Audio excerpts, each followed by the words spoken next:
Today we're doing our presentation for a couple strategies for English language development. My name is Cheyenne, and we have I'm Zach. We have Zach. So I'll start first. Slide. All right, so I chose strategy number 45 out of our textbook 50 strategies for English language learners. And this one is called the multiple intelligences strategies. So first off, the multiple intelligences theory is based off of some research by a developmental psychologist named Howard Gardner. And he recognizes that intelligence is not defined by these obstinate black and white, you're either smart or you're not smart, but rather there's, a spectrum of intelligences. There's actually 8 that he defined. And then we can go through the next one. So we have 8 different ones. Spatial, which is just, visualizing spaces, understanding, 3D and art stuff. We have a naturalist, is understanding, kind of how plants work and how water is, and it tends to be hunters and fishermen that have this high intelligence.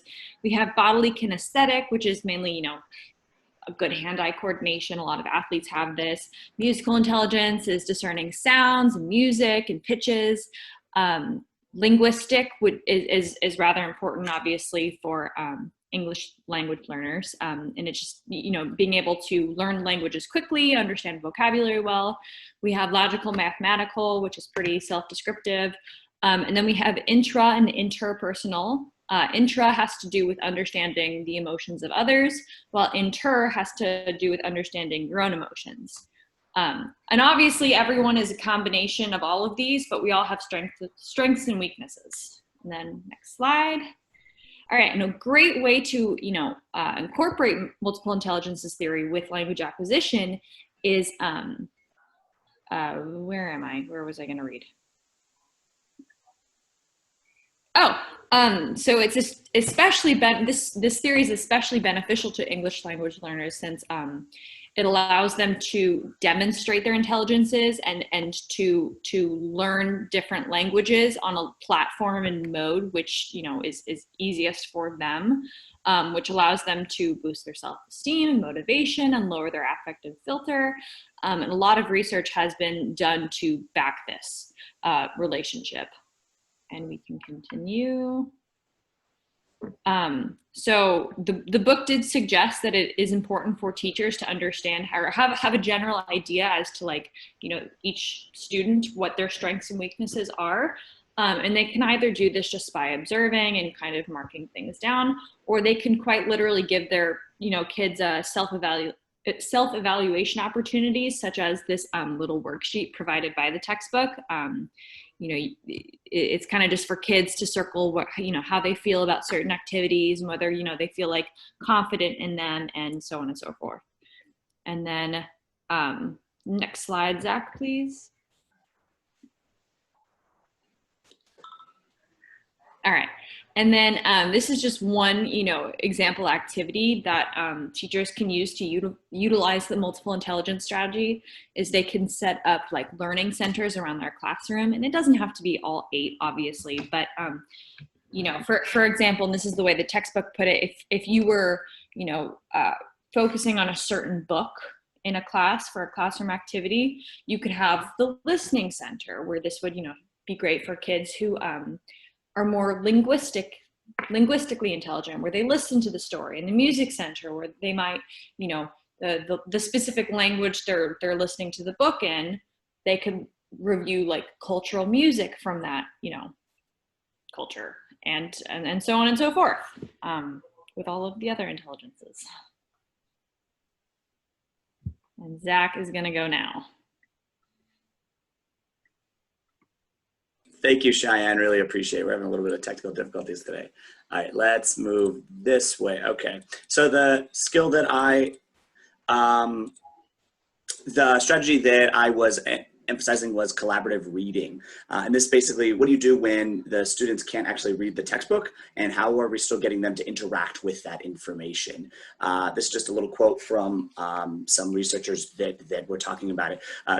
Collaborative strategic reading, CSR, is a research-based instructional practice in teaching reading comprehension to students to enhance content area learning. CSR touches students' reading comprehension while working in small collaborative groups. So why don't I move over to here? So basically the way that this works is that we're going to engage with students at different reading levels in small groups by giving them information and content that is geared towards their specific reading levels in heterogeneous reading groups, so that all of them can help kind of bounce ideas off of each other. And then once those small groups work together, they then present the information that they've all collectively learned together to the class as a whole. So how we do this is we want to start off by gaining a variety of books, right? So these books kind of all want to be centered around whatever topic we're trying to teach, but it's important that they range in the content reading levels so that they can be distributed to whichever students need different styles of reading materials. So to start, we want to make sure that we separate students into small heterogeneous groups, preferably under 6. That's just a good rule of thumb for all styles of grouping of students, but specifically with this strategy. You want to make sure that each group has a variety of different reading levels, and each group needs to have at least one strong reader and writer, because that individual is actually going to be kind of the leader of the group, wanting to make sure that everybody's on the right track and help formulate ideas later in the process. And will also help those that struggle a little bit more with understanding content, kind of gear and steer their ideas in the right direction. Following that, we want to get down to actually what happens, the nitty gritty. So we want to make sure that the small groups, they are going to work together to create a series of questions. Sometimes we can use those QWL charts, but any sort of visual representation of ideas that they want to gather from the readings that they're about to read, just so that they have some goals and they have a roadmap of what they're looking for in their actual reading. Then each member is then going to read their own information in whatever book that they've been assigned, or passages that they've been assigned. Then they're all going to come together and create some sort of chart, some sort of visual representation of the information, so that everybody's ideas are being represented. So even those that are reading a book that doesn't have as high of a reading level, they're still able to contribute content, because their individual passages are going to have different information than those that are reading at a more proficient level.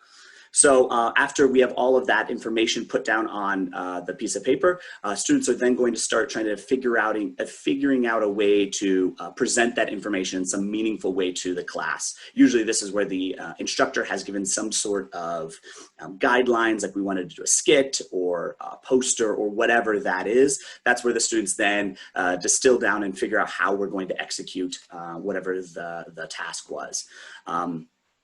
Then after that, they present it. This is where all the students interact with each other by not only showing a comprehension of the content, but also demonstrating new vocabulary that they've learned, using both verbal and reading skills that they've just used, and presenting that to the class. So not only are the students learning through the presentation process, but they're learning from the consuming process of watching the other groups present information. What's really important is that you as an educator assess this process really thoroughly, making sure that all of the individuals kind of did their fair share, and make sure that the group dynamics worked appropriately. I know that it is hard as educators to be critical of ourselves sometimes, but it's really important when we do these group activities to make sure that those groups are effectively being used. Otherwise, it really is no better than just having people read independently. So an example of this would be an 8th grade class is doing some social science projects, right? They want to learn what it's like to be living in America in the 1820s. So what we would do, we would gather a whole bunch of different materials from primary resources to distilled secondary resources that can show the experiences of those that have lived during this time. You're going to then group up individuals into small groups, preferably less than 6, making sure that one of those persons is a proficient reader. Then you will distribute the resources accordingly to reading levels. They all get together, they read the information, they are answering the set of questions that they've already decided was appropriate, and then afterwards they're going to then present this information in some meaningful way. In this specific instance, it's going to be a small skit. So everybody has to be able to participate in the presentation, and then also what's really important is if we allow the audience to ask questions, because that challenges the information that they presented and allows them to engage in a meaningful way even after they've consumed the information. Lastly, let's go over just a couple of pros and cons. The pros have been pretty evident. I've been emphasizing those. It's a great variety. It's really good for a variety of reading levels. It engages students of both verbal and reading comprehension. All students' work is valued, even if you are reading at a lower level. Your information is still put on that massive data dump that the students do before they actually present information. And it's really useful for every grade level. This can be all the way from pre-K all the way up until your senior level classes. Some cons, it's pretty labor intensive to gather all of the resources. If you're coming from a smaller school that doesn't have a big library, it's really hard to find enough resources to distribute effectively among a pretty large classroom. And also it requires strong leadership among students. Those skilled readers, they need to be able to kind of facilitate conversations and facilitate the discussion and presentation. And so if you don't have those, this technique might be a little bit harder to implement. Well, that settles my part of it. So I think we are all good. We just want to thank you guys so much for listening, and we're excited to hear your guys' presentations as well. Thanks again.